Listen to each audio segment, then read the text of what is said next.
उत्तराखंड के गांवों में चीतों और जंगली जानवरों का आतंक। काशीपुर के मैदानी इलाकों में आजकल तेंदुए ने दहशत मचा रखी है। इन गांवों के लोग मंडराती मौत के डर से घरों के अंदर रह रहे हैं। कुछ इलाकों में इन जानवरों के कारण सड़क हादसे हो रहे हैं। वन विभाग के डीएफओ प्रकाश चंद ने बताया कि टाइगर, लेपर्ड यानी गुलदार और बिग कैट से पूरा जंगल थर थर कांपता है। जो रिहायशी इलाकों में जो आवाजाही हो रही है वो लेपर्ड की हो रही है। लगातार लेपर्ड की घटनाएं सुनने में आ रही, लोगों के द्वारा जो लेटर भी आ रहे हैं, पर उनके फ़ोन भी आ रहे हैं और उच्च स्तर से भी इस पर निर्देश प्राप्त हुए कि ये जंगली जानवरों को जो रिहायशी आबादी में क्षेत्र में आने से रोका जाए।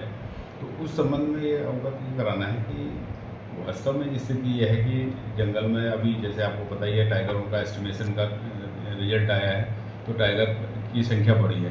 तो टाइगर और लेपर्ड का सीधा सीधा संबंध है कि अगर टाइगर बढ़ेंगे तो लेपर्ड को अब उन जो क्षेत्र है जिस जिस एरिया में लेपर्ड रहते हैं वो एरिया भी टाइगर कवर कर लेता है, तो उनको मजबूरन बाहर भागना पड़ता है। लेपर्ड वैसे भी जंगल के फ्रिंज एरिया में रहते हैं, आबादी और जंगल के बीच वाले हिस्से में रहते हैं, जिससे कि उनको आबादी में आकर के कई बार वो जंगली जो लेपर्ड हैं वो अपना कुत्ते उत्ते या और कोई जानवरों को मार के ले जाते हैं। और जो अंदर जो जंगल के अंदर भी है वहाँ पे भी वो छोटे छोटे जीव जंतुओं को मार करके अपना जीवन यापन करते हैं। लेकिन अब क्योंकि टाइगर बढ़ गए हैं तो इसलिए वो टाइगर ने उनका एरिया भी कवर कर लिया, तो इसलिए मजबूरी में उनको बाहर आना पड़ रहा है। बाहर आते हैं तो उनके साथ बहुत सारी घटनाएं हो रही हैं। कई बार वो आबादी में चले जा रहे हैं जहाँ पे उनका सामना मनुष्यों से और अन्य जानवरों से हो रहा है, या फिर वो कई बार सड़क क्रॉस करते हुए गाड़ियों की चपेट में आकर के उनकी मृत्यु हो रही है। तो ये एक जो इसको हम कहें कि एक समस्या तो सार्वभौमिक समस्या बनी गई है, क्योंकि लेपर्ड की संख्या भी बढ़ी है, टाइगर की संख्या भी बढ़ी है। ऐसा नहीं है कि कोई कम हुआ।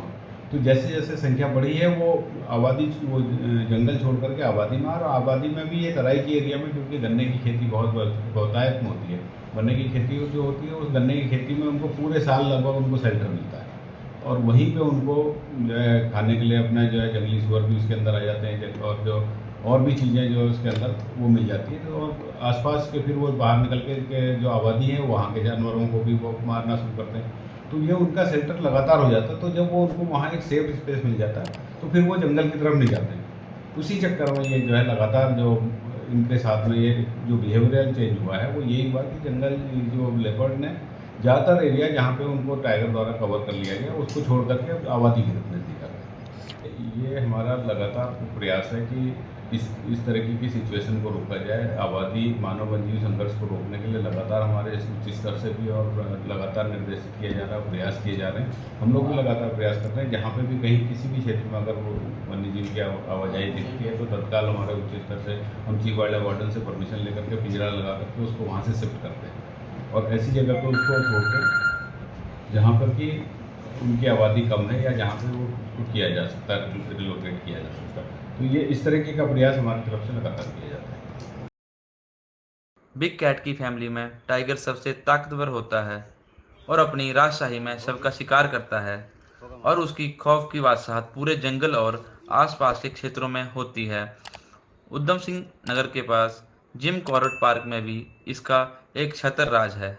पर पहले भी तो पकड़े गए थे यहाँ पे ही। यहाँ था, यहाँ ऊपर गन्ने वो गन्ने में वो भागा ना भैया हमारा घर पे ले आओ। हाँ, फिर कहीं ना कहीं पेड़ था, पेड़ पे आसपास के गांवों में भी ये टाइगर अपने शिकार के लिए छापे मारता है और कभी-कभी इंसानों को भी अकेला देखकर हमला करता है।